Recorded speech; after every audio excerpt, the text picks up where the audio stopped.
Alright, unfortunately I came all the way out here. I thought I'd find a nice little meandering stream for you here, but it's all just mud.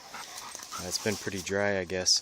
But you can see, you still can see the meander, so if I'm trying to follow this little stream through the swamp here, you can see I'm going to find myself going kind of in a sinuous path, back and forth, as it goes through here. Hey, some water. I'm just going to follow this kind of sinuous path. The other thing I'm going to see is that on the inside of the turns, I'm going to tend to see coarser sediments. So here I've got some gravel. We would call this a gravel bar. Now opposite the gravel bar is a cut bank. So directly opposite the gravel bar, you can see where the stream is actively undercutting the bank. You can see the roots there. You can even see it's going to cut underneath this tree. Eventually this tree would probably topple over. And you're going to see this repeated on every turn.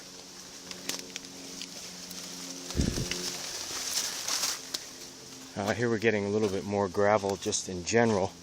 The other thing you tend to see is what we call pool riffle sequences, where you've got pools of water followed by more shallow kind of little rapids sort of things that we see. Well, it looks like we've got a little bit more water down here. Let me head down here. You can see anything interesting. Ah, yeah, here we go. There's more water here. Now, why is that? Well, for one thing, we've got another stream coming in. Oh, I wanted to show you the ripples, too. Let's see if you can see. Get down to where you can see the ripples. Yeah, you can see them. You see the pattern of ripples in the bottom? Ripples are kind of like, they're basically just like sand dunes. Like you might see at the beach or in a desert. Of course, they're just formed by the action of the water. One of the things we're going to focus on in this course is the balance, the fact that landforms are, they're the result, or they reflect the balance of two things: driving forces and the resisting framework. In this case, the driving force is the water flowing through here. I guess we made it a little broader in the readings, or in what I wrote online. Driving force was considered gravity and climate. Well, water's included in climate because it's resulting from the climate. So here the water's coming down, and we've got two landforms here, or two things we can look at. One is the ripples, which are kind of, you might call them a micro landform, and the other thing is the meander that results from the stream meandering through the woods here. I was thinking I might find a spring also. Let's see if I can. Ah, yeah, right over here. Here's another interesting feature we have in the landscape. And let's see if I can zoom in. Kind of strange. You see this bubbling sand right here.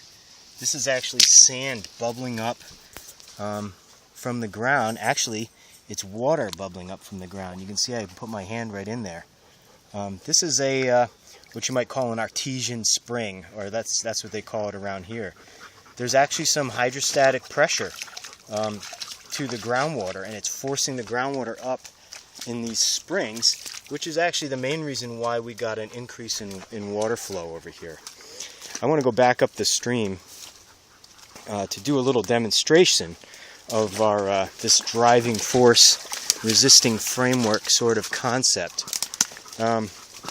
With the ripples, what you've got is the driving force, of course, is the water current. The resisting framework is the sand, and with that force pushing against that framework, the sand, you get this form which is called ripples.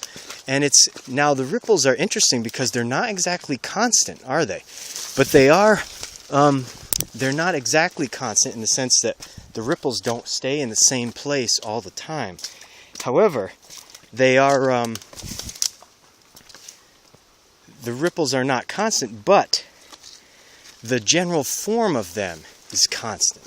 So their general shape doesn't change. Okay, the demonstration I wanted to show you here was, if you think about why do streams meander, we're going to hit this later on in more depth, but let's just look at it from a resisting framework and driving force type of concept. I have a rope here, all right? And what happens if I try to push this rope through some kind of a resisting framework? Well, it kind of gets this sinuous sort of shape to it. If I keep pushing on it, something's resisting it, right? And this is why when streams are high in the landscape and there's a lot of gradient to them, they're very steep, they've got a really strong driving force and they can push straight through the landscape. But once they hit the lower levels of the landscape where the slope is more level, then the resistance is still there, but the driving force is much lessened. And so we get a different form, okay? We get a different form because the balance of resistance and driving force has changed.